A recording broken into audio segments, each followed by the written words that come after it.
it's about soul searching. It's about looking at yourself and understanding where you want to go. Where do you want to take yourself? That's what this message is about. Because we are all wonderfully and creatively made. Yes, we are. And for me, I'm not feeling my best this morning. But it doesn't stop the fact that I don't negate the fact that God woke me up. He woke me up today. So even though I have a stomach upset and I don't feel fine, because if you ask me, I'm so used to saying I feel fine, I'll say that without even thinking about it. So what I want you to do today is think about what you want to do. Think about what makes you happy. Think about what would you like to do that you love to do, that you can have a passion about it. And I want you to think about, who do you want to work side by side with to get those goals accomplished? Because everything I do, my base is, what would Jesus do? So when looking back at Jesus' life, I noticed that he was the first traveler. I noticed that he went from territory to territory, preaching the good news. I noticed that it didn't matter what anybody said. His truth was the same. I noticed that he had 12 disciples. And I noticed that they were all flawed. So that said to me, if Jesus could use flawed people with behaviors that most people would not admit to wanting to be around, or they want to be around them in the dark and don't want to be around them in the light, or they just practice being judgmental, because something about somebody's character flaw hits a person straight on. See, maybe they were that person before they changed. Maybe they were like that person before they gave their life to Christ. Maybe they were that person who's still struggling with some of those behaviors. And I liken it to a person who smokes cigarettes. They smoked cigarettes all their life. And then once they decided to quit, they became the worst people to come in contact with. The judging, the making the people feel bad, talking about everything. But when they were smoking, I'm just going to say cigarettes. I'm not even going to get into any other thing. I'm just saying, because I know cigarette smoking is legal. It's legal to smoke and a product that can be detrimental to your unborn child. Yep. It's legal to smoke around your children. It's legal to smoke around somebody that has asthma. It's legal to kill somebody by your secondhand smoke. It's legal to do that, and the people that smoked did that. They didn't think about somebody else's rights. They smoked, and they blew that smoke in your face, and they laughed at you when you coughed and you tried to wave it away. But talk to a recovering, talk to somebody who's no longer smoking.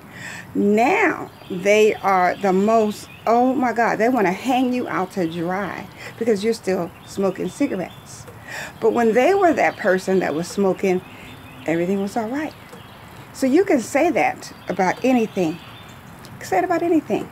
You can say that about anything, because recovering addicts and recovering people who've changed their life, and saints who were ain'ts at one time, can be the most judgmental creatures on this earth. So you have to decide not to be that judgmental creature. You have to decide to accept people for where they are. If somebody comes into my organization and they smell like cigarette smoke, I know what they've been doing. But it's not my job to tell them, you know, you stink and you smoke and you smell like a stack of cigarettes. That's not my job. My job is to talk, when I talk to God, and I pray about that, because that is an addiction that they need help in breaking. So I'm going to accept that person. I'm going to smile and I'm going to hug that person, even though that cigarette smoke is sickening to me. I can talk about that because I had 2 husbands, and they both, oh my God, they both did things that made me literally sick. But that was who they are. That was who they were at that time. And they had some other vices. They drank. They drank to excess. So when they took a shower, the alcohol still came out of their pores. But I didn't love them any less. I just prayed that those habits will be taken away. The taste of alcohol and liquor would be taken away from them. But I was still yoked to them. So today is Soul Searching, Satisfying Saturday. What do you want to do with your life? Who have you been judgmental to? Who can you lay that down at the cross of Jesus, at his feet and his footsteps, and accept people who come into your life exactly where they are? See, we don't want them to get right first before they line up with us. We don't want them to get right first, because if they could get right first, they would have been right before we were introduced to them. And really, sometimes our mission is to meet somebody, and by our lifestyles and by our loving ways and leading with love, they begin to make some choices. They begin to say, well, you know, if I am, what do you call that, a chain smoker. If I'm a chain smoker, when I get around Miss Brown, I'm not going to smoke in her presence. See, that's a choice that they make, because I'm not going to ask them not to smoke. That's who they are. When I sniff my clothes and I smell smoke after I've been around a smoker, I know the clothes have to be laundered. My sweaters have to be washed, whatever, because I have to get the smoke out. But I'm not going to crucify them because they're smoking. I can sit at the table with them, and we got a whole round of tables. We got a whole round of friends, and they could be drinking their drink of choice, and I can get up and dance, and I can come back, and they see me, like last night they saw me drinking water. Doesn't matter what I drink. Doesn't matter what I drink. That's what I choose to put in my body. If they see me drinking a fuzzy navel, if they see me drink a glass of wine, that's my choice. Because Jesus didn't say you couldn't drink. Jesus said the sin was a excess. The excess doing things. Because you see, when we walk around and we look at ourselves in the mirror, and we got those extra, some people want to call it a muffin tin. You got a muffin tin. You have a muffin top, that little, that big area of skin that bulges over your waistline, it makes it impossible for you to button up your clothes, or you have the stomach that's sticking out and you look like you're about 8 or 9 months pregnant. And and I'm talking about the people that there is not a medical reason for that. They are choosing to keep picking a fork up and eating the things that they like to eat, and drinking the things that they like to eat. Now, that's their choice. When they decide, because I can go by myself, when I decide to put the fork down, then that's when change starts to happen. When I make a change, when I decide to eat until I get full and put the fork down, as opposed to just eating and eating and eating and eating until I can't even move around and I'm miserable, change will start to happen within my body. But that's a decision that only I can make.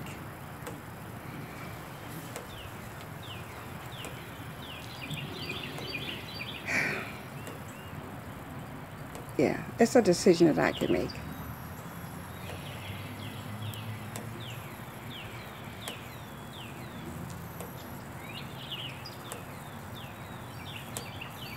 I was trying something.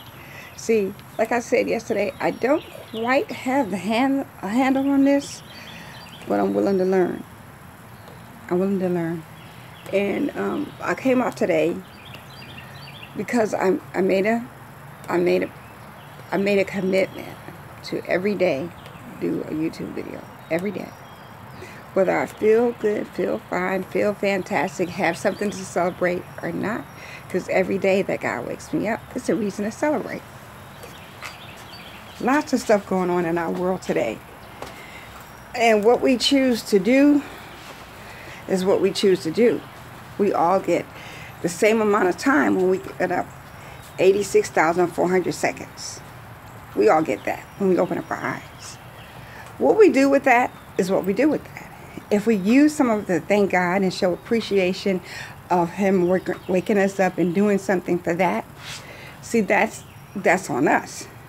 Because regardless of what anybody says to you, you are responsible for the way in which you carry yourself, your character, the things that you say with your mouth, the actions that you show, the way that you treat people when nobody else is looking, the way that you say things. Are you loving all the time? Because you see, when you really, really, really, really, really look at yourself and decide to change yourself, things will start to change. You will start to change. Your speech will change. The way you love people will change. The way you accept people will change. Because see, when you start aligning yourself with the Christ that is written in the Bible and understanding the words that you say and the verses that you read, when that becomes a part of you, because I've seen that happen. You start to say something bad and whoop, God just stops you. God, if you ask Him to, He will provide a ground stop. He will provide a message, like I used to say when I was waiting I used to fly buddy passes. And when I couldn't get out, I learned that was God performing a ground stop for me, because there was something happening along the way that He didn't want me to be involved in. And it's the same way, it's a rationalization. That has nothing to do with me, but that's how I rationalized. When I lose my phone, I said, okay, God, I've been using the phone too much. So you allow me to put it somewhere, but it's going to be safe so that I can pick it up again and go back to it and go back to the business. See, these are things that I do, conversations I have with God. And the people that He brings in my life to add value to my life, God, only you could look at a person and know this is going to benefit. This is going to benefit the kingdom work. So I'm going to connect you, Veronica, with that person. And when God connects you with a person, that person is special. Because God selected that person to be special. So, you want to show that person appreciation. Because God gave you that person to develop and to mature and to get to know Him. And see, that's very, very important to me. Because all my life, I grew up around people who didn't understand or appreciate the gifts that God gave them and the people and the children that they had contact with. They had the ability, some of them had the ability to mold you and to tell you that you were super fantastic and you were great. And like the little engine they could, they had the ability to tell you, yes, you can. Yes, you can. And you know what? When a person, I don't care if it's your mother, your caretaker, your daycare provider, your uncle, your auntie, when a person looks at you and they believe in you and say, yes, you can, and then you begin to believe their words and then, yes, you can. Yeah, that's a powerful thing. Words have power. And I want people to understand, whatever you say has power. If you say you don't like a person, that's that power that you're putting out there in the universe. If you can't stand that person, that's that power. That's that power. That's that power, that negative energy that you're putting out there. If you say, I don't like to hear this person, or I can't stand this person, or I can't, that's some negative energy that you're emitting. that you are emitting into the universe. And you don't understand how you impact that person because your behaviors mean much more than the words that you say out of your mouth. They do. And by the same token, when you tell a person, I believe in you and you can do this, and I'm so happy that God has placed you under my mentorship, that God has allowed me to sow seed in your life. Do you know that person will succeed faster and be able to deal with the upsets and the distractions that come because somebody believes in them? So ladies and gentlemen, you have the power in your words. So let's not take that lightly. Let's not take that lightly. The division that we have in this country, it has to do with beliefs and detrimental words. People have lost their lives over beliefs of people not accepting people for who they are, and people being superior, and people feeling like they have the right to govern and to tell a person what to do. Indentured slaves. This is 2018. Depending on the era that you live in, you still feel that way. But that's your right. That's your right. But if you want to start accenting, and if you want to start changing, if you want to start breaking the generational curses, you have to get to yourself. And you got to ask God to help you stop. And He will.